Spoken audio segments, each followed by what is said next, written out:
নিরীহ আওয়ামী লীগকে, সাধারণ আওয়ামী লীগের কর্মীকে কোনোভাবেই মামলায় গ্রেপ্তার করা যাবে না। এখনো পর্যন্ত কিন্তু ভারতের চোখ দিয়ে কিন্তু আমেরিকা বাংলাদেশকে দেখছে। যখন ধানমন্ডি 32-এ এবং সারা দেশে আওয়ামী লীগের বাড়িঘরে হামলা চালানো হলো, তখন কিন্তু আমি বক্তব্য দিয়েছিলাম, আমাদের সভাপতি নুরুল হক নূর বক্তব্য দিয়েছিল। অনেকে আমাদের গালিগালাজ করছিল আওয়ামী লীগের দালাল।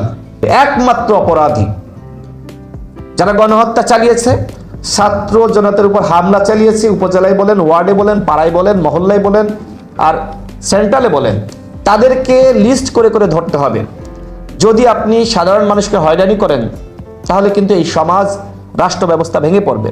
দেখেন গ্রামগঞ্জে আমরা দেখি না যে ভাই আওয়ামী লীগ করতো, তার আরেক ভাই বিএনপি করে, আরেক ভাই জামাত করে না এরকম? সুতরাং যদি আপনি ওই ভাই মনে করেন অপরাধ করে না, আওয়ামী লীগ করতো, ওকে যদি আপনি ধরেন, তাহলে ভাইয়ের মধ্যে ভাইয়ের সম্পর্ক নষ্ট হবে, সামাজিক বন্ধন নষ্ট হয়ে যাবে, সমাজ রাষ্ট্র ভেঙে পড়বে। সুতরাং আপনি ওই বুলডোজার দিয়ে সব গুড়িয়ে দিবেন, এ ধরনের মনস্তত্ত্ব পোষণ না করে আমার মনে হয় একটু ঠান্ডা মাথায় ভাবা দরকার। রাষ্ট্র চালানো আর বিপ্লব করা, আন্দোলনের নেতৃত্ব দেওয়া কিন্তু এক বিষয় না। দেখেন আমাদের ট্রাম্প এবং মোদি সাহেবের বৈঠক হয়েছে, এটাকে অনেকে খুব ছোটভাবে দেখছে। মোদির বক্তব্য খুব গুরুত্বপূর্ণ এবং ট্রাম্পের বক্তব্য গুরুত্বপূর্ণ। বাংলাদেশ ইস্যুতে আপনার ট্রাম্প সাহেব উত্তর দিতে কাকে বলেছেন? মোদিকে। এখন এইটা অনেকে ঠাট্টা করতেছে, এটাকে আমি ছোটভাবে দেখছি না, এটার গুরুত্ব আছে।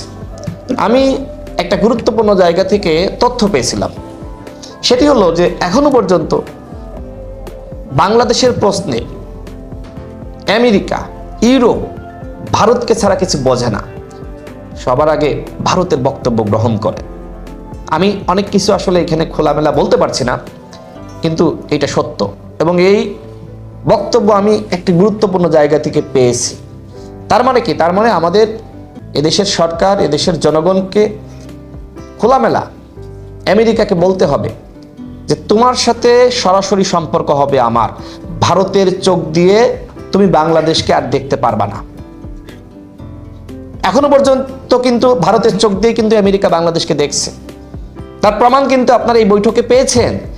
এরপরেও যদি আপনারা বলেন না, মোদির হাতে আসলে ট্রাম্প বাংলাদেশকে ছেড়ে দেয়নি, এটা হয়তো আপনি নিজেকে মানে খুব বেশি প্রিফাল ফিল করছেন, এই জন্য হয়তো বলতে পারেন, বা নিজে নানান কারণে বলতে পারেন, কিন্তু এটা কিন্তু সত্য যে এখনো বাংলাদেশ প্রশ্নে আমেরিকা ভারতকে ছাড়া বোঝে না।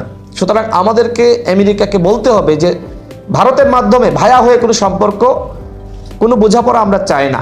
সরাসরি একটি স্বাধীন রাষ্ট্র আমরা, তোমরাও স্বাধীন রাষ্ট্র, তোমাদের সাথে আমাদের সরাসরি সম্পর্ক থাকবে। দেখেন আমাদের প্রফেসর মোহাম্মদ ইউনূস, তিনি গণহত্যার বিচারের কথা বলেছেন যে শেখ হাসিনার বিচার না করলে জনগণ আমাদের ক্ষমা করবে না। গতকাল আমি বলেছিলাম যে আপনাদেরকে 2 সপ্তাহের সময় দেওয়া হলো, যদি বিচারটা আওয়ামী লীগকে নিষিদ্ধ না করেন, বিচারের প্রাথমিক ধাপ হলো আওয়ামী লীগের বিচার করা। সুতরাং যদি গণহত্যার দায়ে আওয়ামী লীগের নিষিদ্ধ না করেন, নিবন্ধন বাতিল না করেন, তাহলে কিন্তু গণহত্যার বিচার হবে না। সুতরাং আপনারা যে বিচার করতে চান, আগে নিবন্ধন বাতিল করে দেখান, আওয়ামী লীগকে নিষিদ্ধ করে দেখান। গণহত্যা চালিয়েছে, আর কি প্রমাণ লাগবে? জাতিসংঘ বলেছে। সুতরাং আমাদের কাছে একটি ইন্টারন্যাশনাল গ্রাউন্ড তৈরি হয়েছে আওয়ামী লীগকে নিষিদ্ধ করার। যদিও তারা বলছে যে দল হিসেবে আওয়ামী লীগের নিষিদ্ধ করার দরকার নেই। আপনি যদি নিষিদ্ধ না করেন, 71-এর পরে একবার গণহত্যা চালিয়েছে, 24-এ একবার চালিয়েছে, হয়তো 30-এ এসে আওয়ামী লীগ আর একবার গণহত্যা চালাবে। সুতরাং আওয়ামী লীগকে অবশ্যই ভ্যানিশ করতে হবে। আপনি সংস্কার করতে চান, ভালো কথা। 14, 18, 24 সালের ইলেকশন যে সকল ডিসি, এসপিরা, নির্বাচনী কর্মকর্তারা করলো, তাদেরকে বাদ দিয়েছেন, শাস্তির আওতায় এনেছেন। এদের সংস্কার না করে আপনি বলছেন রাজনৈতিক দলগুলোর সংস্কার। আগে আপনার পাশে, আপনার সাথে, আপনার সরকারে যারা রয়েছে, এদেরকে সংস্কার করেন, এদেরকে সরান, তাহলেই না বুঝবো যে আপনারা একটি ফেয়ার ইলেকশন করতে চান। এরা গোকরা সাপ, এদেরকে যদি সাথে রেখে ইলেকশন করতে চান, আগামী নির্বাচনে এরা সবল মারবে। সুতরাং এদেরকে আগে সরাতে হবে। দেখেন, যখন ধানমন্ডি 32-এ এবং সারা দেশে আওয়ামী লীগের বাড়িঘরে হামলা চালানো হলো, তখন কিন্তু আমি বক্তব্য দিয়েছিলাম, আমাদের সভাপতি নুরুল হক নূর বক্তব্য দিয়েছিল, অনেকে আমাদের গালিগালাজ করছিল আওয়ামী লীগের দালাল। এরপরে উপদেষ্টা মাহফুজ থেকে শুরু করে সরকারের পক্ষ থেকে বলা হলো থামুন, এই সরকার কি তাহলে আওয়ামী লীগের দালাল? এই যে আপনারা ধানমন্ডি 32 বুলডোজার দিয়ে উড়িয়ে দিলেন, আওয়ামী লীগের বাড়িঘর উড়িয়ে দিলেন, এর মাধ্যমে আপনাদেরকে কি প্রমাণ করলেন? অ্যানার্কিস্ট। বিপ্লবের সময় যদি এগুলো হতো তাহলে কোনো কথা ছিল না। কিন্তু যখন একটি সরকার রয়েছে, এই সরকার রাষ্ট্রের স্থিতিশীলতার জন্য কাজ করছে, তখন কিন্তু এই ধরনের অগ্নিসংযোগ, বুলডোজার দিয়ে বাড়িঘর উড়িয়ে দেওয়া, এরপরে তো আমাদের বিদেশিদের সাথে বৈঠক হয়েছে, তারা কিন্তু জিনিসটাকে ভালোভাবে নেয়নি। যারা করেছে তাদেরকেও ভালোভাবে নেয়নি। আপনারা মিটিং করেন, বৈঠক করেন, দেখবেন তারা কি বলে। এর মাধ্যমে বিদেশি বিনিয়োগ কিন্তু বন্ধ হয়ে যাচ্ছে। এর মাধ্যমে বিদেশিদের কাছে আতঙ্ক ছড়িয়ে পড়ছে। যে কোনো কাজে, রাষ্ট্রীয় কাজে বলেন বা অন্য কাজে বলেন, তারা কিন্তু বাংলাদেশে আসতে চাইবে না। নেগেটিভ মার্ক হবে যে বাংলাদেশ এখনো পর্যন্ত বিপ্লব, প্রতি বিপ্লব এগুলো চলছে। সুতরাং এই দিকে আমাদের আসলে লক্ষ্য দেওয়া দরকার। আপনি আওয়ামী হাইকমান্ডকে আপনি গ্রেপ্তার করতে পারেননি। আপনি অপারেশন ডেভিল হান্ট ঘোষণা করেছেন, কিন্তু শেখ পরিবারের কাউকে ধরতে পারছেন না। আপনি গ্রামগঞ্জ, পাড়া মহল্লা থেকে আপনি আওয়ামী লীগের লুঙ্গি পরার সমর্থক, যারা লেখাপড়া জানে না, যারা এই গণহত্যার সাথে জড়িত না, আপনি তাদেরকে ধরছেন। এর মাধ্যমে এই সমাজ, রাষ্ট্র ব্যবস্থা ভেঙে পড়ছে। আমাকে অনেকে ফোন দিয়ে বলে যে ভাই, এই ছেলেটি 2014 সালে 1 বছর ছাত্রলীগ করেছিল, এরপরে সে ব্যবসা করে, কাজ করে, তাকে এখন মামলায় ফাঁসিয়ে দেওয়া হচ্ছে, গ্রেপ্তার করা হচ্ছে। নিরীহ আওয়ামী লীগকে, সাধারণ আওয়ামী লীগের কর্মীকে কোনোভাবেই মামলায় গ্রেপ্তার করা যাবে না। বাংলাদেশের বিষয়ে সবকিছু ভারতের উপরে ছেড়ে দিচ্ছি। মার্কিন প্রেসিডেন্ট ডোনাল্ড ট্রাম্পের এমন একটি মন্তব্যে যখন সারা দেশে তোলপাড় চলছে, নানান পক্ষ নানানভাবে বিশ্লেষণ করার চেষ্টা করছে, ঠিক সেই মুহূর্তে আমাদের প্রধান উপদেষ্টা অধ্যাপক ডক্টর মোহাম্মদ ইউনূস তিনি নিজে এবার বিস্ফোরক একটি মন্তব্য করলেন, এবং আমি মনে করি একই সঙ্গে বিতর্কিত মন্তব্য। তার জায়গা থেকে এই ধরনের মন্তব্য কোনোভাবেই সমীচীন নয় বলে আমি মনে করি। তিনি বলেছেন যে বাংলাদেশ নিয়ে অপপ্রচার চালাতে গিয়ে ট্রাম্পের কাছে গিয়েও সুবিধা করতে পারেনি একটি পক্ষ। এই কথাটি কোথায় বলেছেন? শনিবার জাতীয় ঐক্য কমিশনের পক্ষ থেকে রাজনৈতিক দলগুলোর সঙ্গে যে বৈঠকটি ছিল, সেই বৈঠকে বক্তব্য দেওয়ার সময় তিনি এই মন্তব্য করেছেন। আচ্ছা, ডক্টর মোহাম্মদ ইউনূস সাহেব কি তিনি নিজের উচ্চতা সম্পর্কে ভুলে গেছেন, অথবা তার মুখ থেকে যার যাই ইচ্ছে খুশি বের করে নিয়ে আসার চেষ্টা করছেন?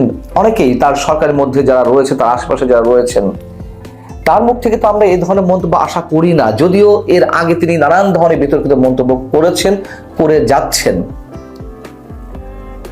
মানে অনেকে বলেন সহজ সরল মন্তব্য করছেন, আমার কাছে সেগুলো সহজ সরল মন্তব্য নয়, একটু অন্য ধরনের মনে হয়। যাই হোক, এখন এই যে বললেন যে একটি পক্ষ ডোনাল্ড ট্রাম্পের কাছে নালিশ করতে গিয়েছিলেন, এই একটি পক্ষ কে? নিশ্চয়ই তিনি শেখ হাসিনাকে মেন করেননি। শেখ হাসিনা যদি পলিটিক্যাল অ্যাসাইলাম নিয়ে যুক্তরাষ্ট্রে থাকতেন, কোনো একভাবে সে দেশের প্রেসিডেন্টের সঙ্গে দেখা করে বাংলাদেশ সরকারের বিরুদ্ধে নালিশ করছেন, বা আওয়ামী লীগের পক্ষ থেকে কেউ গিয়ে নালিশ করছেন, সেক্ষেত্রেও কি তিনি এই ধরনের মন্তব্য করতে পারতেন তার জায়গা থেকে? তর্কের খাতিরে ধরে নিলাম যে সেক্ষেত্রে হয়তো তিনি করতে পারতেন। তার কারণ এর আগে আমরা দেখেছি সাবেক প্রধানমন্ত্রী শেখ হাসিনা, তিনি তো যা মুখে আসতেন বলে ফেলতেন, যার সম্পর্কে যেমন ইচ্ছে মন্তব্য তিনি করে ফেলতেন, যেগুলো বাংলাদেশের মানুষ কখনোই ভালোভাবে নেয়নি। যে কথাগুলো আওয়ামী লীগের দ্বিতীয় শ্রেণী, তৃতীয় শ্রেণীর বা তৃতীয় সারির রাজনৈতিক নেতাদের মন্তব্য করার কথা বা করলেও আমরা মেনে নিতাম, সেই কথাগুলো তিনি সবসময় প্রধানমন্ত্রীর আসনে বসে করেছেন। এখন আমরা দেখছি ডক্টর মোহাম্মদ ইউনূস সেই কথাগুলো বলছেন। এই মন্তব্যটি, ডোনাল্ড ট্রাম্পের এই মন্তব্যটি বা এই কথাটি কোথা থেকে এসেছে? যুক্তরাষ্ট্র এবং ভারতের মতন দুই রাষ্ট্রের দ্বিপাক্ষিক বৈঠক সংক্রান্ত সংবাদ সম্মেলনেই তো ডোনাল্ড ট্রাম্প এই কথা বলেছেন। এবং এটা সত্য যে ভারতের প্রধানমন্ত্রী নরেন্দ্র মোদী তিনি তো তার জায়গা থেকে নানান বিষয় উত্থাপন করবেন তাদের স্বার্থ সংশ্লিষ্ট বিষয়ে। তো সেই জায়গাতে অবশ্যই খুব স্বাভাবিকভাবে বাংলাদেশের প্রসঙ্গটি আসবে। আমি নরেন্দ্র মোদীকে কোনো অবস্থাতেই সমর্থন করছি না, কিন্তু আমি বলছি সবকিছু ডেকোরাম সম্পর্কে। তো এই একটি পক্ষ তাহলে ভারত, তিনি ভারতকে মেন করেই বলেছেন। আমরা শুক্রবার ট্রাম্পের এই বক্তব্যকে কেন্দ্র করে আইন উপদেষ্টা অধ্যাপক ডক্টর আসিফ নজরুলের ফেসবুকে একটি স্ট্যাটাস দেখলাম, যদিও সেটা আরেকজনে তিনি শেয়ার করেছেন, তিনি সহমত পোষণ করেছেন, বিধায়িত্ব শেয়ার করেছেন। সেটি নিয়েও নানান ধরনের সমালোচনা হচ্ছিল যে কেন সরকারের পক্ষ থেকে এই ধরনের মন্তব্য করতে হবে। সবচেয়ে বড় কথা হচ্ছে যেটুকু মানুষ বিশ্লেষণ করছেন, যেই পক্ষ, যে নরেন্দ্র মোদী আসলে ডোনাল্ড ট্রাম্পের কাছ থেকে যা কিছু আশা করেছিলেন বিভিন্ন ক্ষেত্রে বাংলাদেশের বিষয়ে, সে ক্ষেত্রে তিনি আশাহত হয়েছেন। এগুলো এক পক্ষের বিশ্লেষণ। আবার আরেক পক্ষ বলছে যে না, ভারত যা চেয়েছে হয়তো ডোনাল্ড ট্রাম্পকে কনভিন্স করতে পেরেছে। যেটাই হোক না কেন, এই যে দুই পক্ষের মধ্যে বৈঠক, সেই বৈঠকে যদি মনে হয় যে ভারতের কথা ট্রাম্প গেলেনি, তার সমর্থন আদায় করতে পারেনি বাংলাদেশের বিরুদ্ধে এমন কিছু, তাহলে কি আমরা খুশিতে গদগদ হয়ে এ ধরনের মন্তব্য করব? অন্তত ডক্টর মোহাম্মদ ইউনূসের আসন থেকে, প্রধান উপদেষ্টার পদ থেকে। এর মানে কি দাঁড়ায়? মানেটি এরকম যে এখনো আমরা যুক্তরাষ্ট্রের দিকে তাকিয়ে আছি, যুক্তরাষ্ট্র ভারতের কথা শোনেনি বিধায় আমরা বিশাল আকারে বেঁচে গেলাম। ডক্টর মোহাম্মদ ইউনূস সরকার যুক্তরাষ্ট্রের ভয়ে অতিষ্ঠ ছিল, সন্ত্রস্ত ছিল। যুক্তরাষ্ট্র যদি বেঁকে বসে তাহলে বর্তমান সরকারের অনেক কিছু ঘুরে যেতে পারে। এরকম বিষয় থাকতে পারে আমাদের মধ্যে, আমাদের সাধারণ মানুষের মধ্যে আলোচনা চলতে পারে, কিন্তু সেইগুলো কেন এভাবে এক্সপোজ করা হবে তার জায়গা থেকে? এবং এই ধরনের কথা বলার সঙ্গে সঙ্গে সাধারণ মানুষের যে আশঙ্কা যে যুক্তরাষ্ট্র যা চাইবে তাই হবে, অথবা ভারত যা চাইবে তাই হবে, সেইগুলো কি প্রতিষ্ঠিত করার চেষ্টা চলছে? তিনি ইলন মাস্কের সঙ্গে কথা বলেছেন ভিডিও কনফারেন্সের মাধ্যমে, বাংলাদেশে বিনিয়োগ করবে। এটি মনে করার কোনো কারণ নেই যে ইলন মাস্ক বাংলাদেশে বিনিয়োগ করবে আর এটির মধ্য দিয়ে ট্রাম্পের করার সমর্থনটি বর্তমান সরকার পেয়ে গেল। কোনো কারণ নেই। তারা ব্যবসার জায়গা থেকে ব্যবসা করবে, খুব স্বাভাবিক। তাদের তো আরো নানান এজেন্ডা রয়েছে। ডক্টর মোহাম্মদ ইউনূস বলছেন ওই বক্তব্যে, অতীতে দেশকে একটা তামাশায় পরিণত করা হয়েছিল, আইন বলে কিছু ছিল না, যারা আত্মত্যাগ করেছে তারা আমাদের একটা নতুন বাংলাদেশের জন্য প্রস্তুত হওয়ার দায়িত্ব দিয়ে গেছে। খুব ভালো কথা। অতীতে দেশকে একটা তামাশায় পরিণত করা হয়েছিল। হ্যাঁ, অবশ্যই তামাশায় পরিণত করা হয়েছিল। আওয়ামী লীগ যা ইচ্ছে তাই করছিল, বিভিন্ন ক্ষেত্রে এমন এমন কাজ করা হচ্ছিল যে সার্কাস খেলা দেখানো হচ্ছিল, এরকম তো মানুষের মুখে মুখে রটেছিল। কিন্তু মাত্র 6 মাসে কি মানুষ এখন সেগুলো বলছে না? তামাশা কি চলছে না? ঘুষ দুর্নীতি কি সেভাবে বন্ধ হয়েছে? হেলিকপ্টার বিলাসিতা কোন কোন উপদেষ্টার আমরা দেখতে পাচ্ছি হেলিকপ্টার ছাড়া চলতে পারেন না। অন্তত এই তামাশা তো এর আগে দেখা যায়নি, সেটা তো আমরা দেখছি। বিচার বহির্ভূত হত্যা কি হচ্ছে না? শুরু হয়নি। এবং আইন শৃঙ্খলা রক্ষার নামে যে অপারেশন ডেভিল হান্ট শুরু হয়েছে, সেটি কি তামাশায় পরিণত হয়নি? নিরীহ মানুষজনের কি আটক হচ্ছে না? অথবা শুধুমাত্র একটি দলকে টার্গেট করে এই অপারেশন পরিচালিত হচ্ছে না? এই অপারেশন চলাকালীন সময়ে আমরা দেখছি যে পুলিশকে চেক করছে কোনো একটি পক্ষ। যেখানে পুলিশ অপরাধীদের চেক করবে, বডি সার্চ করবে, সেখানে পুলিশের বডি চেক করা হচ্ছে। মায়ের বুক থেকে সন্তানকে কেড়ে নেওয়া হচ্ছে, তুলে নেওয়া হচ্ছে, পুলিশ নির্বাক দাঁড়িয়ে আছে। এইসব দৃশ্য কি আমাদেরকে দেখতে হচ্ছে না? ইতিহাস ঐতিহ্য মুছে দেওয়া হচ্ছে, বুলডোজার সন্ত্রাস করা হচ্ছে, পাকিস্তানি এজেন্টদের মাধ্যমে বুলডোজার সন্ত্রাস করা হচ্ছে, সরকার থামাতে পারছে না। এটি কি তামাশা নয়? মানুষ তো বলছে যে দেশে কোনো সরকার নাই। ওই সময়গুলোতে যা চলেছে, মাঝে 2-4 দিন বুলডোজার দিয়ে সারা দেশে যে অরাজকতা শুরু হলো, নৈরাজ্য শুরু হলো,